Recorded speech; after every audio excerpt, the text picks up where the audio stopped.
Je suis Paul Watkinson, je suis chef de l'équipe de négociation climat du ministère du Développement durable et je pilote la délégation française avec l'ambassadeur Brice Lalande qui est chef de délégation. Je joue également un rôle au sein de la délégation de l'Union européenne en tant que négociateur au nom de l'Union, notamment sur le financement et l'adaptation aux impacts des changements climatiques.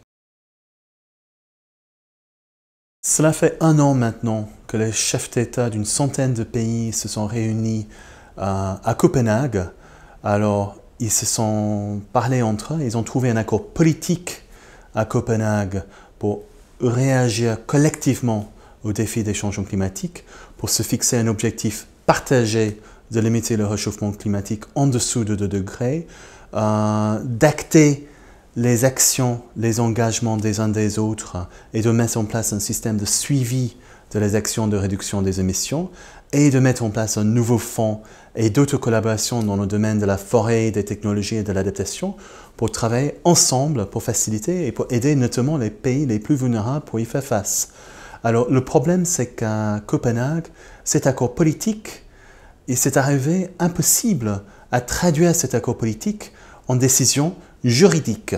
Donc l'enjeu maintenant de Cancun, c'est de passer à l'acte, de consolider l'accord politique que nous avons trouvé à Copenhague il y a 1 an et de passer maintenant à la mise en place des institutions, le nouveau fonds, le système de suivi, de contrôle des émissions, mais commençons par des étapes relativement simples. Ce n'est pas la grande conférence que c'était Copenhague il y a 1 an. On a essayé ça, mais c'est acter des actions simples, concrètes, mais essentielles pour renforcer l'action multilatérale de lutte contre le changement climatique. Bon, je pense qu'il y a 2 grands blocs de questions à résoudre à Cancun.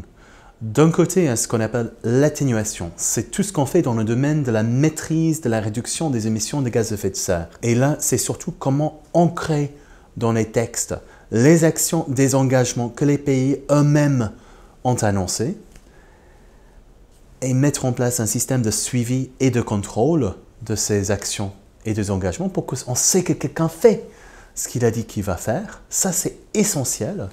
Et de l'autre côté, c'est faire tourner le système de soutien et de facilitation et d'aide aux pays qui sont les plus démunis, les pays les plus vulnérables, les États insulaires, les pays les moins avancés, les pays africains, pas exclusivement, mais surtout ces pays-là, un nouveau fonds pour les aider dans le domaine de l'adaptation au changement climatique, aux impacts des changements climatiques, de lutte contre la déforestation, d'accès aux technologies dont ont besoin les pays et pour agir également en levier pour faciliter l'action du secteur privé. Là, ça va être essentiel, notamment pour les grands émergents où l'investissement privé sera sans doute beaucoup plus important que l'investissement public. Donc, on ne va pas tout faire à Cancun. Cancun, c'est une étape essentielle sur quelques questions comme le financement et les nouvelles sources de financement, et également sur les questions de détail, de mise en œuvre, les détails opérationnels de nouveaux fonds qu'on met en place, la création des institutions que nous avons décidées. Donc on est dans la durée. Ce n'est pas que Cancun et c'est fini. C'est Cancun, c'est Afrique du Sud, c'est encore quelques années de travail et c'est surtout de l'action sur le terrain qui est complémentaire à l'action et au cadre qu'on peut mettre en place au sein des Nations Unies.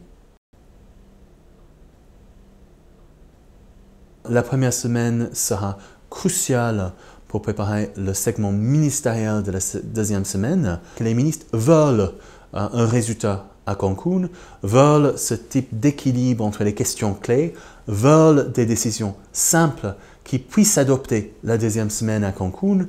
Alors en termes concrets, nous aurons des groupes de travail qui se réunissent toute la première semaine jusqu'au début de la 2e semaine avec des facilitateurs sur chaque thème, financement, adaptation et surtout atténuation, la réduction des émissions pour les pays développés, pour les pays en développement et de l'autre côté pour les suites à donner au protocole de Kyoto. Il faut travailler avec ces facilitateurs, les aider à sortir des textes simples autour duquel nous pouvons trouver un accord. On ne peut pas résoudre tous les problèmes du monde à Cancun, mais nous pouvons faire des progrès. Donc à nous de faire des progrès et de préparer le terrain. Et avec les ministres, la deuxième semaine, qui sont là non pas pour négocier tous les détails qu'on va faire, mais pour trancher sur les grandes lignes s'il subsiste toujours des questions qui bloquent la deuxième semaine.